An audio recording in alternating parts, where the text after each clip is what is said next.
नमस्कार, नवीन व्हिडिओमध्ये तुम्हा सर्वांचं मनापासून खूप खूप स्वागत करते। आज आपण फक्त एका स्लीपर चप्पलच्या मदतीने मॉप म्हणजे पोछा या ठिकाणी तयार करणार आहोत। यानंतर तुम्हाला कधीच फरची पुसण्याची गरज पडणार नाही। बऱ्याच महिलांना कमरेचा गुडघेदुखीचा त्रास असतो, त्यांच्यासाठी हा व्हिडिओ खरंच खूप महत्त्वाचा ठरणार आहे। त्यामुळे व्हिडिओला शेवटपर्यंत बघा आणि आवडल्यास आपल्या मित्रपरिवारास नक्की शेअर करा। आणि या ठिकाणी आपल्याला कुठलीही दांडी किंवा काठीची गरज नाहीये, फक्त एका स्लीपर चप्पलच्या मदतीने आपण या ठिकाणी फरची पुसण्याचा जो मॉप असतो तो या ठिकाणी तयार करणार आहोत। बघा, या ठिकाणी मी पॅन्ट घेतलेली आहे।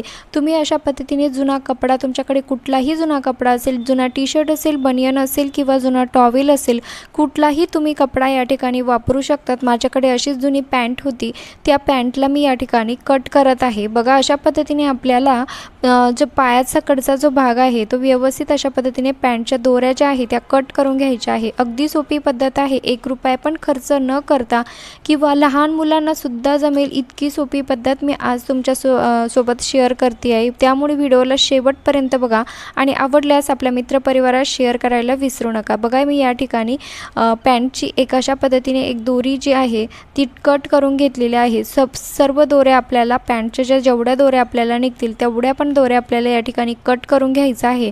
पण त्या अगोदर तुम्ही चॅनलवरती नवीन असाल तर प्लीज चॅनलला सबस्क्राईब करायला विसरू नका, कारण मी रोज भरपूर असे यूजफुल व्हिडिओ फ्री ऑफ कॉस्टवाल्या ज्या आपल्या रोजच्या कामामध्ये उपयोगात येणाऱ्या वस्तू मी तुमच्यासोबत घेऊन येत असते। त्यामुळे चॅनलला नक्की सबस्क्राईब करा। बघा, मी या ठिकाणी माझ्याकडे दुसरी एक पॅन्ट होती जुनी, त्याच्या अशा दोऱ्या मी कट करून घेतलेल्या होत्या, जे की मी व्हिडिओ स्किप केलेला आहे, तो तुमच्यासोबत दाखवला नाही आहे। परंतु अशा पद्धतीने तुम्हाला या ठिकाणी पॅन्टच्या ज्या दोऱ्या आहे किंवा टी-शर्टच्या अशा छोटे छोटे तुकडे आपल्याला या ठिकाणी कट करायचे आहे। बघा, त्यानंतर आपल्याला एक अशीच त्यातलीच एक दोरी घ्यायची आहे आणि त्याला अशा पद्धतीने ह्या ज्या बाकीच्या कट केलेल्या ज्या दोऱ्या आहेत त्या व्यवस्थित अशा पद्धतीने पॅक करत जायच्या आहे। जवळजवळच आपल्याला पॅक करायचं आहे, जास्त अंतर ठेवायचं नाही आहे। अगदी एक एक गाठ आपल्याला फक्त याची मारून घ्यायची आहे। अगदी सोपी पद्धत आहे बघा। आणि या ठिकाणी आपल्याला कुठेच म्हणजे कट करण्याची शिवण्याची देखील गरज नाही आहे, फक्त गाठ आपल्याला या ठिकाणी मारायची आहे।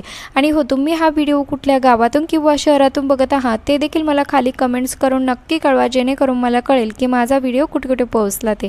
आणि बघा, मी या ठिकाणी सर्व एका दोरीला ह्या ज्या दोऱ्या आहेत त्या अशा पद्धतीने पॅक करून घेतलेला आहे। त्यानंतर आपल्याला घ्यायची आहे चप्पल। तुम्ही या ठिकाणी एखादा जोड चपलेचा तुमचा हरवलेला असेल किंवा खराब झालेला असेल आणि एक चप्पल चांगली असेल, ती चप्पल देखील तुम्ही या ठिकाणी वापरू शकतात। आणि अशा पद्धतीने जो चप्पलचा वरचा जो भाग असतो म्हणजे वरच्या आपण ज्या ठिकाणी अंगठे पायाचे बोटे असतात त्या ठिकाणी आपल्याला हे व्यवस्थित पॅक करायचं आहे।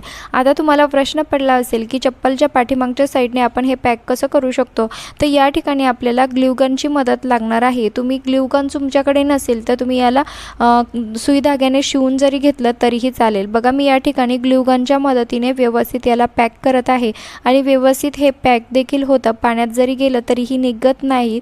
अगदी सोपी पद्धत आहे आणि या ठिकाणी आपल्याला 1 रुपया पण खर्च करण्याची गरज नाही आहे। घरातीलच वस्तू आपण या ठिकाणी रियूज करत आहोत। जी की पॅन्ट आपली खराब झाली होती तिचाच आपण या ठिकाणी पुन्हा वापर करत आहेत। बघा, अशा पद्धतीने ग्लू गनच्या मदतीने व्यवस्थित हे आपल्याला चिटकवून घ्यायचं आहे। आता भरपूर अशा महिला असतात की ज्यांना कमरेचा किंवा गुडघेदुखीचा त्रास असतो आणि त्या असं खाली वाकून किंवा कपड्याने फरची पुसतात, परंतु त्यांच्यासाठी हा व्हिडिओ खरंच खूप महत्त्वाचा ठरणार आहे। आजपासून तुमचे गुडघे किंवा कंबरदुखी कधीच दुखणार नाही आहे, तुम्हाला खाली वाकण्याची गरज देखील पडणार नाही आहे। फक्त ही चप्पल जी आपण या ठिकाणी हा मॉप जो आहे तो या ठिकाणी आपण बनवलेला आहे तो फक्त तुम्हाला पायात अडकवायचा आहे आणि यानंतर तुम्हाला फरची पुसायची आहे। आता याचा वापर कसा करायचा ते देखील मी तुम्हाला या ठिकाणी दाखवणार आहे। बघा, ग्लू गनच्या मदतीने अगदी आरामात हे पॅक झालेलं आहे। तुम्ही हवं तर याला सुई धाग्याने शिवलं तरीही चालेल, कारण आपण जी स्लीपर चप्पल घेतलेली आहे त्याला सुई अगदी आरामात टोचते।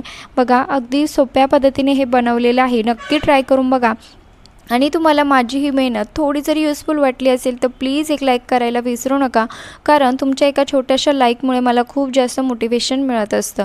आता बघा, याला व्यवस्थित आपल्या पायात घालायचं आहे, ओलं करून घ्यायचं आहे आणि बघा अगदी आरामात आपण फरची पुसू शकतो। कितीही खराब झालेली फरची असेल तुम्हाला फक्त हे पायात घालायचं आहे आणि जिथे जिथे घाण असेल त्या ठिकाणी तुम्हाला हे पायाच्या मदतीने फिरवायचं आहे। या ठिकाणी आपल्याला काठीची दांडीची गरज देखील नाही आहे, तुम्ही हवं तर अजून देखील याला ज्या दोऱ्या आहे त्या दाट लावू शकतात, जेणेकरून जो मॉप आहे तो जाडसर असा दाट वाला तयार होईल आणि आपली फरशी अगदी छान आणि स्वच्छ निघेल. आय होप की तुम्हाला ही ट्रिक नक्की आवडली असेल तर प्लीज आपल्या मित्रपरिवारास नक्की शेअर करा आणि लाईक करायला विसरू नका. शेअर करा, सबस्क्राईब